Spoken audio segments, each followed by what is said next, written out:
This is a show that brings to the forefront newsmakers, entertainers, and those making a difference in our lives and in our world. Each week is a new adventure with topics ranging from the most serious and cutting edge to the most lighthearted and entertaining. This is Taking Care of Business with Richard Solomon. Greetings, everyone. Richard Solomon, Taking Care of Business. We have an incredible show this week. We were lucky enough to get Ellen Goldfarb, who is the person who made the movie Dare to Be Different. It's the story of WLIR, which was a legendary music station in Long Island and really close to us on the dial. So, Ellen, welcome. Thank you so much for spending some time with us today. Oh, thank you for having me. You have made a phenomenal movie. I should start off the show by saying I saw the movie. I saw it at the Gold Coast Arts Festival. I loved it. I thought it was the greatest thing, and that's why I reached out to invite you to be a guest. Thank you so much. It's a great movie, and I know that I'm going to kind of telegraph this ahead of time, but I know there's all this great content that may not have made it to the screen because it was such a robust and content-rich movie. It was unbelievable. Tell me about the great history of WLIR. So WLIR was a radio station that formed in 1959, okay? And the original owner was a man named John Rieger and his wife Dory. And John, the station was originally in Garden City, and it really played at that time, I would say, a mixture of like mellow Broadway tunes and like classical music at that time. And then in the 60s and 70s, it started to become more of a progressive rock format station. And most people would remember the logo. It had like a seagull on it. I even had one. I remember listening to the station at that time. And they played music that was at that time, I guess you can call progressive. They played like the Grateful Dead and Joni Mitchell, bands like that. And they also played a lot of local bands like the Good Rats and Zebra and some other local Long Island bands that weren't getting a lot of airplay at that time, but then eventually did. Twisted Sister came out of WLIR. Bands that, you know, were considered kind of, I guess, progressive rock back then. And the station did really well, but what was happening was they were competing with a lot of rock and roll stations out of New York City, the big stations like WPLJ and WNEW. And there was, which nobody knew at that time, except for the people that worked at LIR, there was an unfortunate situation that happened with Mr. Rieger where he illegally did some subletting of the station to some people while his wife was in the hospital undergoing some illness situations. And so the FCC found out about it and was not happy with the way he was managing the station. And so they sort of lost their license, but it's weird because they never really had a license. They always had this pending license. And so they were given this temporary license, and Elton Spitzer came in to help John Rieger run the station, and then eventually became a partner. And this was in the early 80s.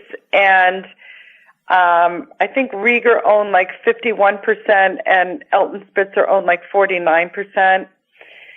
So Elton really thought that he would be able to fix things, all the mess that John Rieger had done back in the early 70s and late 70s.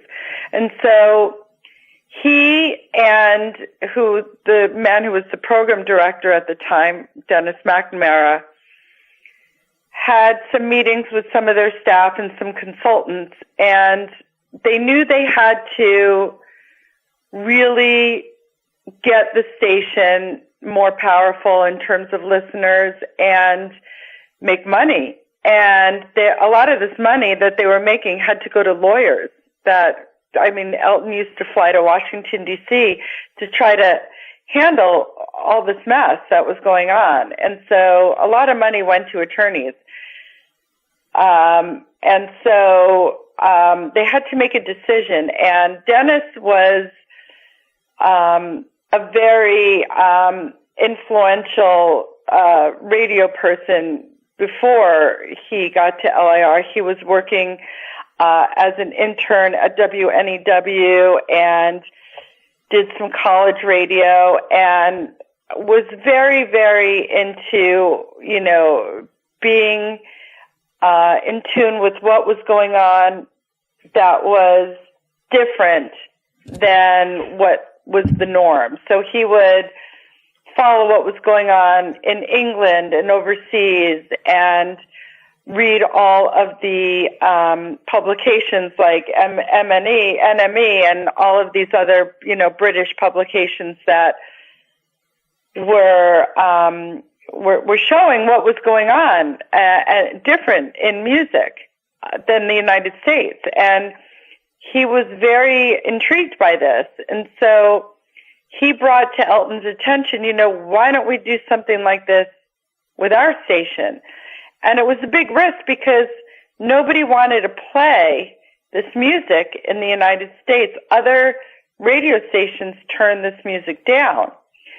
And so they had to make a decision. There were consultants that met with them and they said, look, you need to do something because you can't play the same rock and roll that NEW and BAB, and at that time they had a station called WAPP, the Apple, that was commercial free, and they were getting high ratings. And so these 50,000 watt stations were really overpowering little WLIR. And with all these lawsuits and legal things that they had to deal with, they were going to, fall apart. And so Dennis convinced Elton to go with this new format of what was happening in England. And what they did was they were the only station that completely went into this new format. There was a station in Los Angeles called K-Rock, KROQ, that was doing progressive radio in the late 70s as well, similar to what LIR was doing. Like Dennis was starting to mix in like bands like David Bowie and Joan Jett and, just bands that, the Ramones, a lot of New York bands, and then a few European bands, but he didn't have really a platform. And K-Rock was doing the same thing. They would mix in a lot of LA punk or new wave type bands into their classic rock format. I guess we call it classic rock now, but it was rock when we lived through it. Right. It was rock. Now it's classic. And so the difference between a station like KROQ and WLIR is KROQ did play that kind of music, but they continued with their rock format, where LIR completely said goodbye to Twisted Sister, said goodbye to Billy Joel. And interestingly, Billy Joel was, that was his second home, LIR. They championed Billy when he first started out. Same with Bruce Springsteen. They would do LIR radio concerts out of, places like my father's place, and they, some of them had their first radio shows on LIR, the Police, for instance. And so, Billy Joel he lived at the station. He was he played softball on the LIR softball team. He was really good friends with them. And when Dennis had to tell Billy, we're going with this new format. It's all punk and new wave and synth rock, and it's dance rock. It's not Billy Joel music anymore. He was really upset. And so for many years, Billy and Dennis didn't speak. And so, I mean, this was a big risk that LIR took. And, for some of the old listeners, they didn't want any part of it. They were like, what is this crap? We're used to listening to our rock and roll, and now they're playing all this new wave punk dance music that was different. It was fresh. It was very European. It was very different sounding. And some people stayed, loyal listeners, and loved it, and some people left. But then, they started championing all of these new bands that no one ever heard of at that time. Bands like Duran Duran, A Flock of Seagulls, The Replacements, Billy Idol, The Cure, Depeche Mode, like hundreds of bands started to hear about this little radio station on Long Island in the U.S. that would actually accept their music, because a lot of stations across the country, traditional, stations, did not want to play this music. And so, on the flip side, these bands were in places like England and Ireland and Scotland, and they weren't getting any airplay there either. So when they started to hear about this little radio station in New York, the biggest media capital of the United States, the biggest media market, they were ecstatic. And so Dennis would fly to England, and all these managers and labels wanted to meet with Dennis, and they would give him, singles. Please bring this back to the U.S. Play these songs. Listen to them. And LIR, they had an amazing staff of, really talented individuals, creative individuals that were really into all this music, and they started to break bands one by one, break singles one by one. And, this started to happen in the late 70s, early 80s, and then MTV came along, and they were based in New York, and they were following what LIR was doing. And they started to then learn from LIR, and believe it or not, get the videos and play them on MTV. So there's a big history there, and a lot of influence came from this little radio station. And so that was one of the reasons why, I felt this story had to be told. Now, I want to ask a question. Were you a fan of LIR? Yeah. So on a personal level, I grew up on Long Island, and LIR was my life. I mean, I listened to it in the 70s when it was a progressive station, and then I was there for the change. I graduated high school in 1983, so I was there for the change, and it really affected my life. Personally, I had kind of a devastating, I guess you can call it, childhood with a divorced family and whatnot. And so music was my outlet. And when these bands came along and this music came along, it became a safe haven for me. And it was my music. It wasn't my parents' music. It was my music.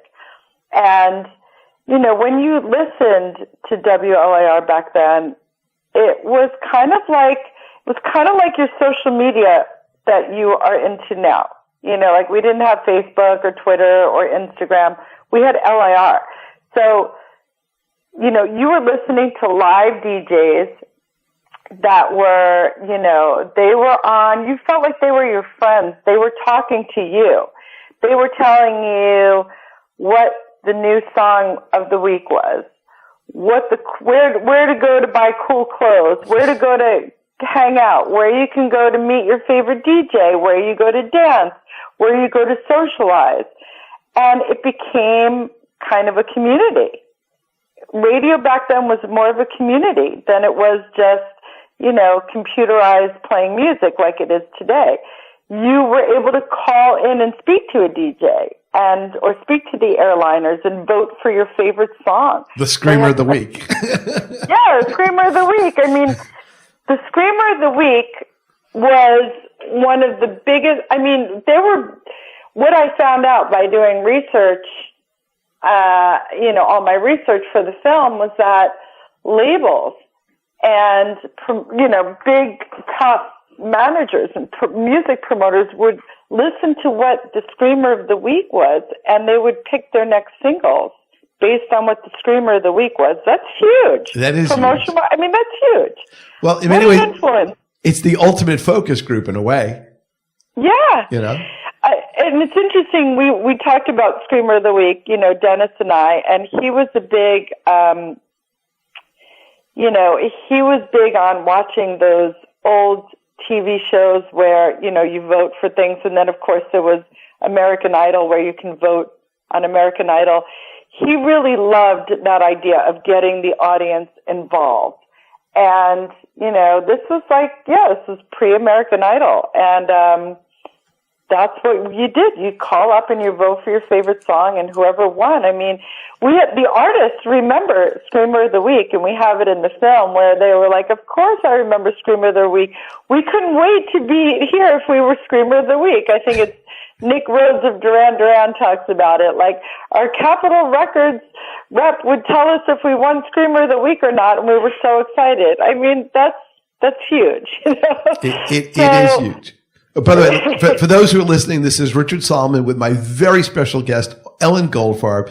She has made a phenomenal movie. It's called Dare to Be Different. The website is dtbthemovie.com. When we come back, I'm going to ask her the famous question I ask all people who are creative people. We all start with a blank page, but then it becomes this tour de force. What happened between that blank page and the final product? But keep it locked in. We'll be right back. Taking Care of Business, Richard Solomon.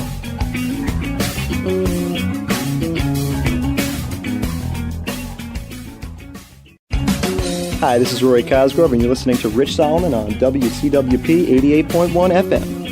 All right, Richard Solomon, welcome back to Taking Care of Business with my very special guest, Ellen Goldfarb. Her movie, New Wave, Dare to Be Different. And you can go to daretobedifferentthemovie.com. But we got it right here. So before the break, I wanted to find out, all books, movies, everything kind of starts as just a blank piece of paper, either on a clipboard or a notepad or a composition book. And then somewhere between that moment and your debut is a lot of process. Tell us a little bit about sort of the lightning bolt that started it. I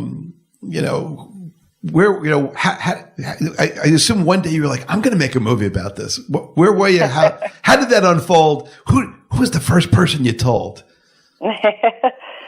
So I guess I was inspired to do this film actually when I was on Facebook one day. I saw that there were quite a few fan pages that were dedicated to WLIR. And I was like, wow, this station hasn't existed for a long time. And there are a lot of people here that are talking about, WLIR, the station that went off the air a long time ago. And I thought it was really interesting. And I loved WLIR. It was my life, my station. And so I started reading all the posts of people, and there were not a few. There were hundreds of people on there, saying, oh, radio's not the same. I wish they would bring WLIR back. I miss LIR. I miss Larry the Duck. I miss Donna Donna. Talking about the DJs, and then they were posting songs, and I was like, oh my God, I love that song. And, so we were all kind of connected again. And I realized, wow, whatever happened to WLIR? Because, one day it went off the air, then it was WDRE, then it was WLIR again, and it was kind of confusing. Nobody really knew why it went off the air and what happened. And so I started to do some research, and I was like, wow, this is a really interesting story. So I decided to see if I can, make something out of this.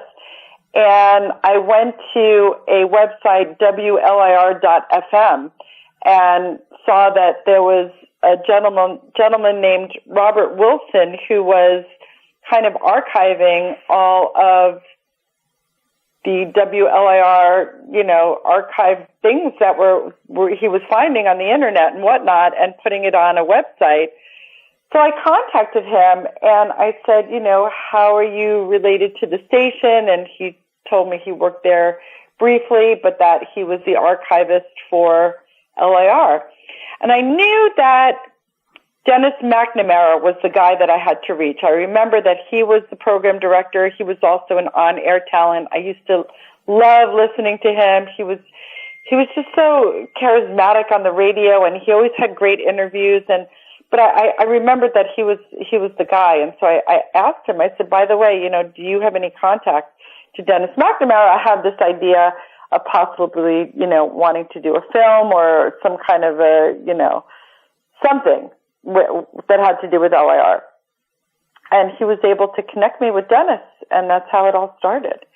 And it took a long time. It took time to get Dennis on board, and we had many talks prior to us starting, and he wanted to make sure this was a legitimate project. And then as we went and moved forward, we became great friends, and now Dennis is like family. It's 7 years later after making this film, and, Dennis and I are super close. But, through Dennis, then I met the other people that became in the film, like Epi and some of the other DJs, and then that trickled on to, people in the industry, and that trickled on to club owners, and so on and so forth. And that's how we got everyone to become part of the film. You have some amazing rock and roll legends in the movie. I mean, we do. I remember just offhand, and with respect to all of them, I remember there was Billy Idol, there was Howard Jones, there was Joan Jett and Kenny Laguna, there was I think Chris and Tina from the Talking Heads. Trying to think who else was there. I have to take a look at. There was Deborah Harry. I think. Who else did you have?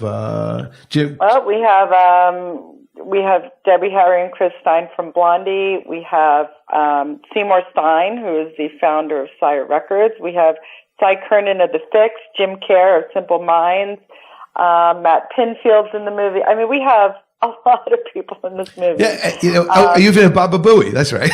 Baba Booey. He used to work he was an intern at the station for a long time, and he talks about, how much he loved working there, and he actually worked for the news crew with Carol Silva and Steve North, and Carol Silva is a famous television newscaster now on I think it's channel 9 or channel 11 in New York. But so we so much talent. I mean, so Nick Rhodes of Duran Duran, I don't know if you mentioned him. He's in the movie. Tom Bailey of the Thompson Twins.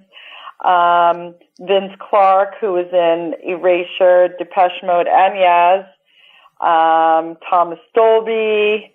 We interviewed at least 30 different artists. What were some of your? I don't mean to interrupt. What was some of your favorite behind the scenes stories that may or may not have made it to the actual film? One of the ones that I actually loved was when Joan Jett was talking about how they mastered the album and then they ran it to the station before they took the actual real masters and brought it to the station. Right. and to the horror. I love rock and roll. Right. To the horror of, the record label. The masters were not in anybody's possession, custody, or control. They were just on the air. And I remember hearing about that and watching that in the movie. And I thought that was an awesome story behind the scenes. We have so many great stories. And what we're going to be doing is, I have probably over at least 200 hours of footage. I mean, we shot for 7 years. And so, to make this into a 92.7 minute film, was pretty challenging, to say the least. I had a fantastic editor, a fantastic writer who helped me, who happens to be my brother. He's a screenwriter, and he created the 25th annual Putnam County Spelling Bee, which was on Broadway. He's a very creative person, and so he and I worked on the story the very last 6 months of finishing the project, and had to delete so much amazing stuff to create story. And he and I would fight. I'm like, no, leave this in. This is great. He's like, we can't. It's story. And he always was very good on keeping me on track because I have so much stuff. So that was the biggest challenge. When you have too much stuff, too much great stuff, and not enough time to put it in, it's like, well, what do you do? So, everything was transcribed. And so what I plan to do is take some of these untold amazing stories, and we're going to do a book. But you should also probably do a television series called "The Greatest Untold Stories of Rock and Roll," because seriously, I mean, not only do they relate to WLIR, some of them are just the greatest stories of the 80s, or just personal stories of each artist, or just even the personal stories of the people that worked at the station, So I have so much. So yeah, we want to be able to share all of these untold stories with the world. So we're creating a book. And you never know. Maybe there'll be a mini series after. If you want, I'll start plugging it from now. If you want, I mean, I'm a big fan. I've written 2 books, so I know what it's like to write a book. I know that's a very rigorous endeavor. The book goes with the television series. I could see it on television, and one of the commercials was, "Hey, if you love the stories, get the coffee table book." Exactly. Especially if you have 200 hours of material, I am telling you there are gems in there. Just because I saw some of the unearthed gems on the screen when I saw the movie, and I'm telling you, there's got to be, the Hope Diamond and all kinds of great, I don't know the names of famous, minerals and things like that, but you have great stuff. I know it. Thank you so much. And you, in many ways, the greatest shanda would be for it to kind of stay in the vaults. It really needs to see the light of day. By the way, in case you're listening and just joining us, Ellen Goldfarb is just an amazing movie maker, and she made a movie called New Wave. Dare to be different. It's the story of WLIR right here from Nassau County, where we're broadcasting from. And she has so much passion. She was a fan, like many of us were. And we didn't get so how'd you find all the LIR DJs like Malibu Sue and Donna and Larry the Duck and everybody else? How'd you find them, and how'd you get them to sit down and talk about all of the poignant stories that they experienced? Well, I think, as I said before, the first person that I contacted was Dennis. And through Dennis, I met Epi. And through Epi, I met Max. And through Max, I met Sue and Donna. And through Dennis, I met Larry, and so forth. And, as soon as they heard about this project, they wanted to be part of it. I mean, many of them have left radio. Some are still in radio, like Donna is still in radio, and Ray White is still in radio, and Bob Waugh is still in radio, and Dennis does consulting for radio. And so, but some of them have left and done other things. And in any case, LIR was a huge part of all of their lives.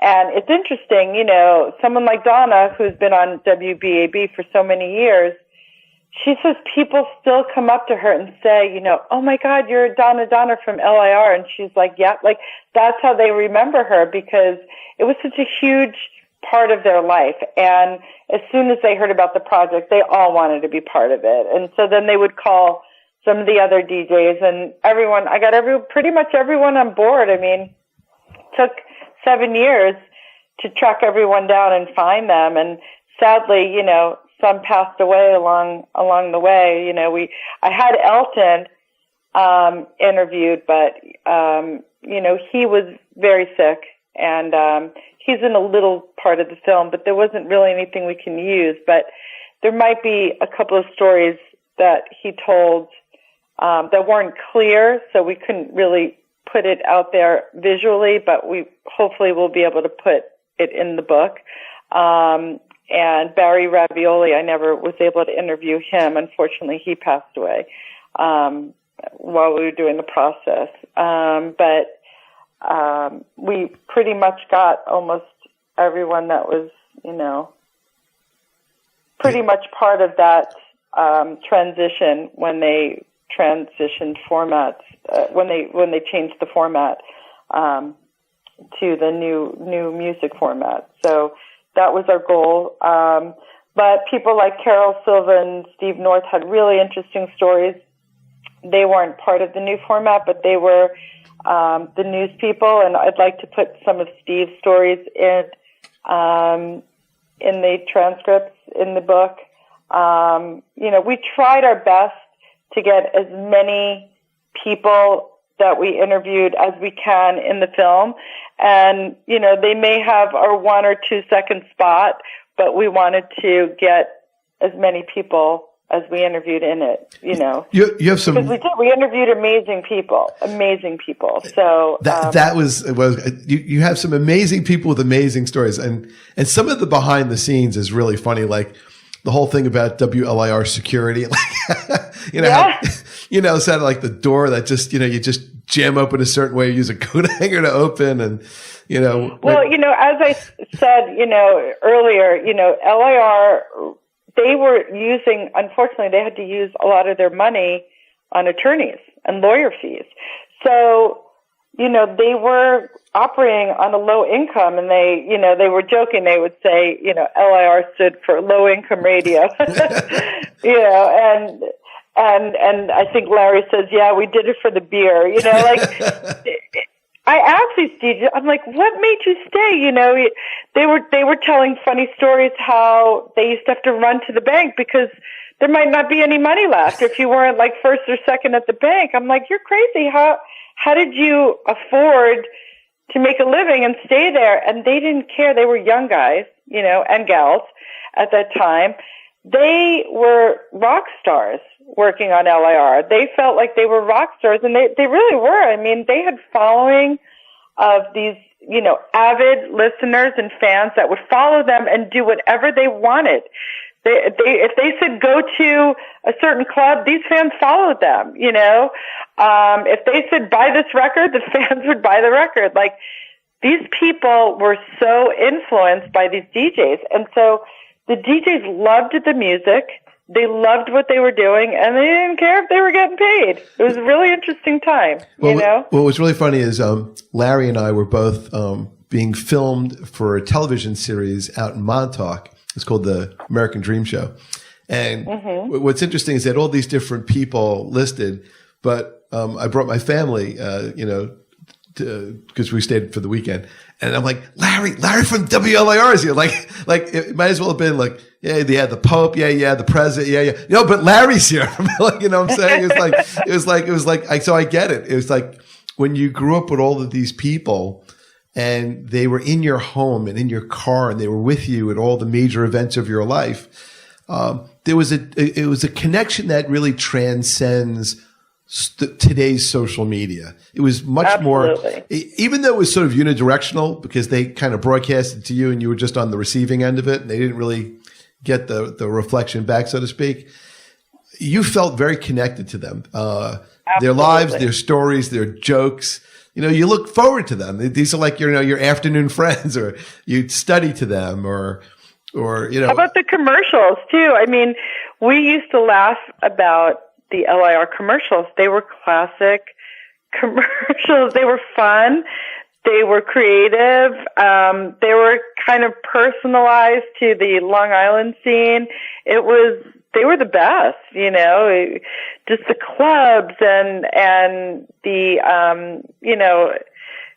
car dealers and record stores. And I just remember all the really unique kinds of commercials. And the DJs they would produce some of them themselves and do kind of wacky kind of skits and put in, TV and movie clips and do really creative things, interstitial kind of things where you don't get that on radio today. All right. This is Richard Solomon. Got to take a quick last break. Keep it right in. We have Ellen Goldfarb. She's amazing. We'll be right back.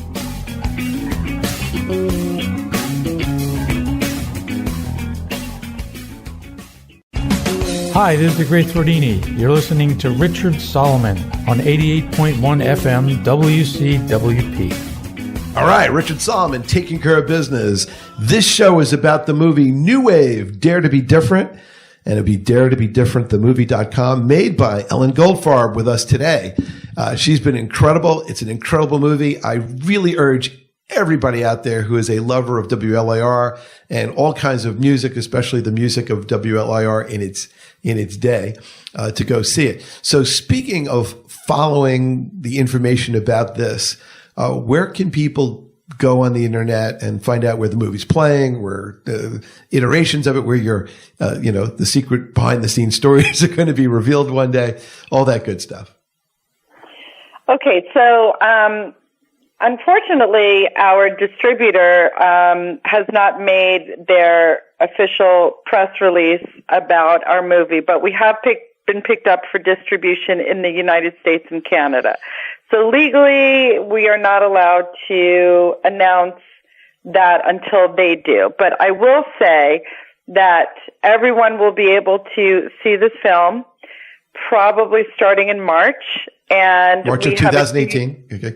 Right. Yeah. We have a 2-year contract with this distributor, possibly longer, but for now, in the U.S. and Canada, it will be very available, probably starting in March of this year. And then soon after it premieres, we will be able to sell our film on transactional video on demand, formats like Amazon and iTunes. We will have a DVD for sale. We are working on a soundtrack.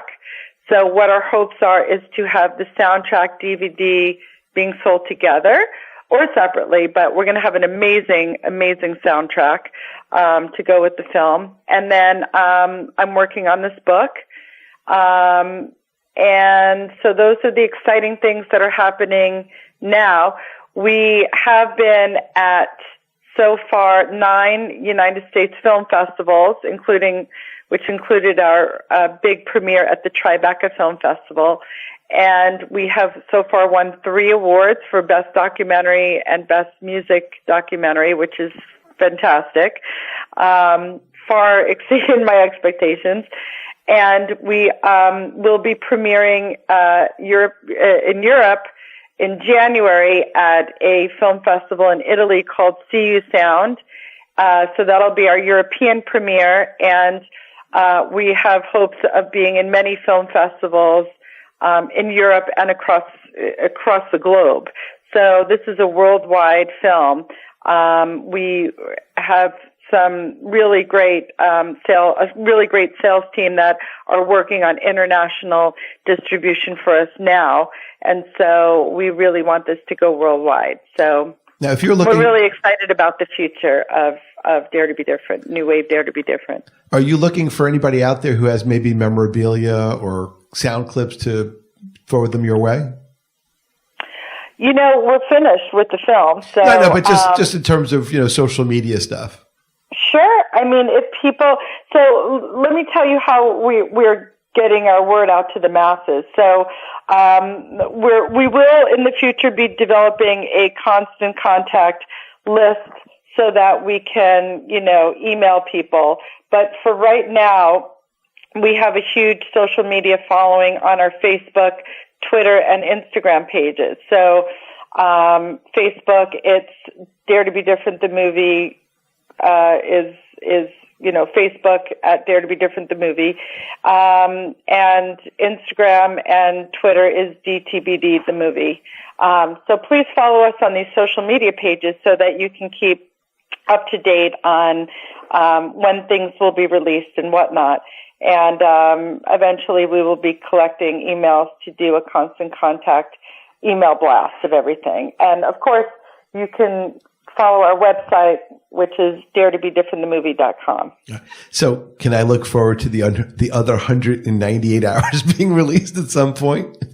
Yeah. So what we plan on doing is taking some of the untold stories that we couldn't fit in the movie and put them into a book.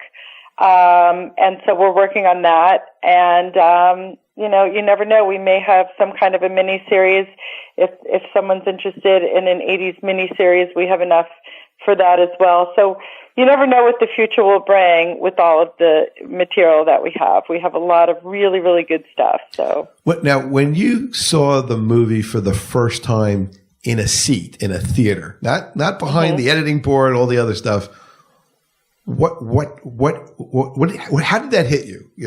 As a movie goer, not as you, the producer, not as you, the editor, not as you as the person who assembled it all, but when you sat there and you watched it up on the big screen, what did you feel? Goosebumps, total goosebumps. I remember just getting really emotional. I was the director, so, I was the storyteller, putting everything together. Like I said, my brother and I and our editor worked hundreds and hundreds of hours, putting everything together. So, it's a creation. It's your baby. It's your masterpiece. And when you finally see it on a big screen, I mean, you're going to get emotional. I think I definitely got teary-eyed. And, the music is so moving because that's a huge part of the storyline is the music. And, I picked certain songs that I knew would be effective. And I wanted to have people get emotional when they saw this. I wanted them to laugh.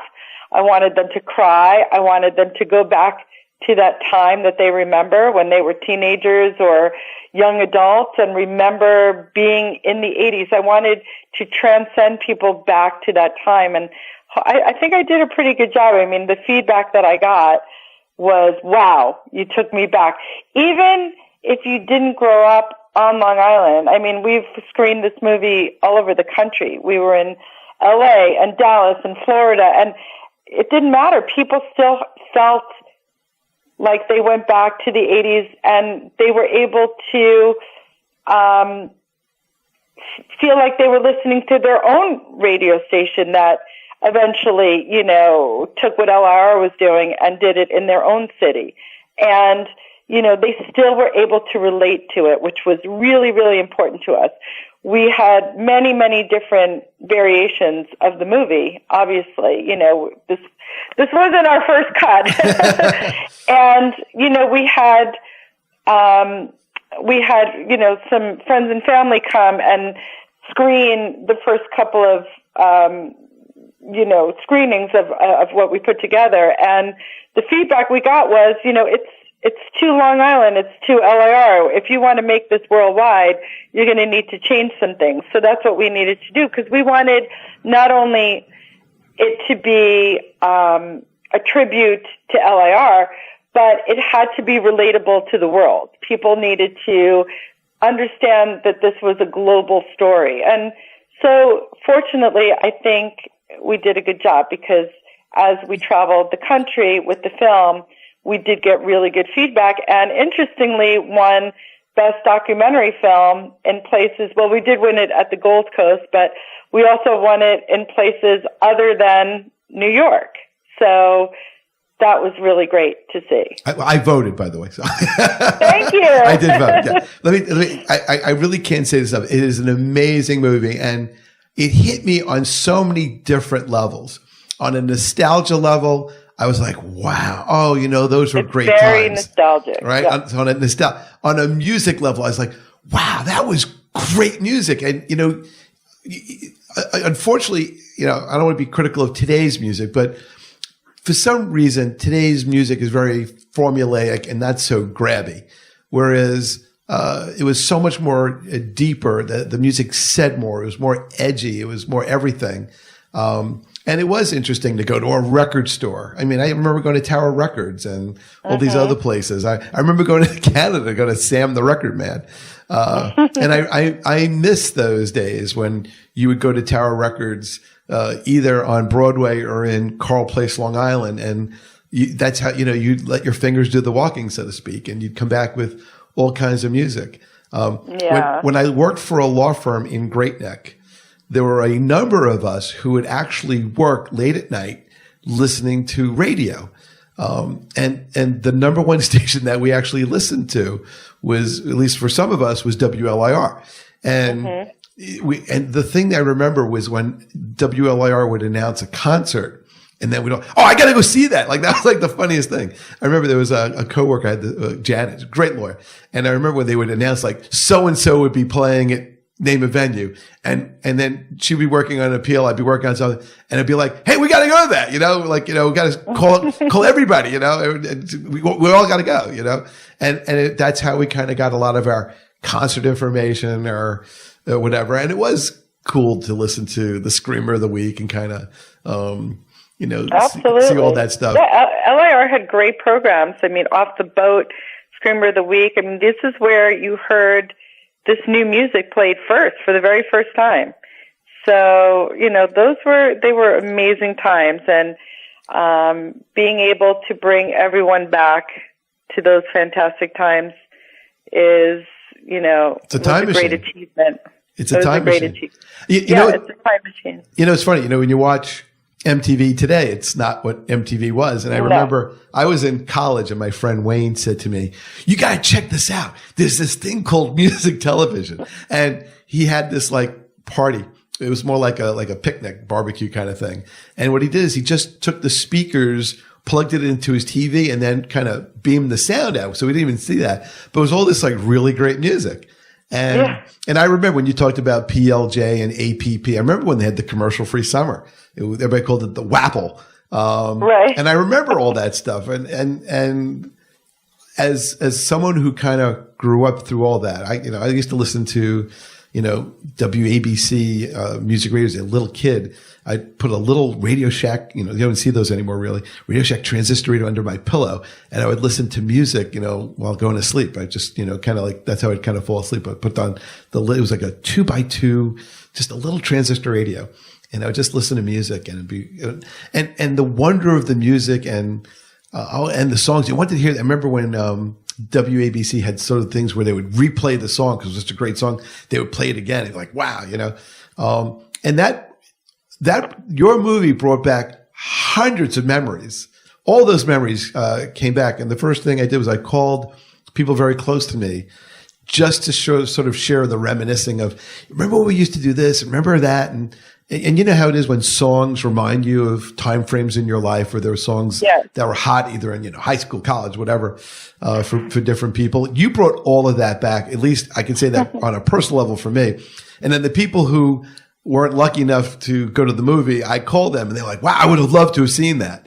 And I'm like, all right, well, next time. But it was a very powerful mechanism. One of the things I did with Epi that was kind of cool is we did two shows called What Would WLIR Play Today if they were on the air. So we went to the studio, and I think it was the Mighty Maximister gave him something like, 100 CDs, and Epi would just hand me a CD and just say, play number 4.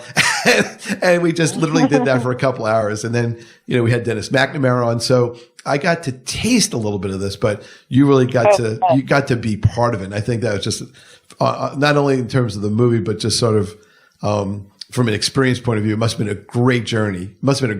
To. Well, what's so wonderful about the whole thing, and I mean, this is absolutely priceless, is that, some of these people haven't spoken to each other since they left WLIR, and I kind of brought the family back together.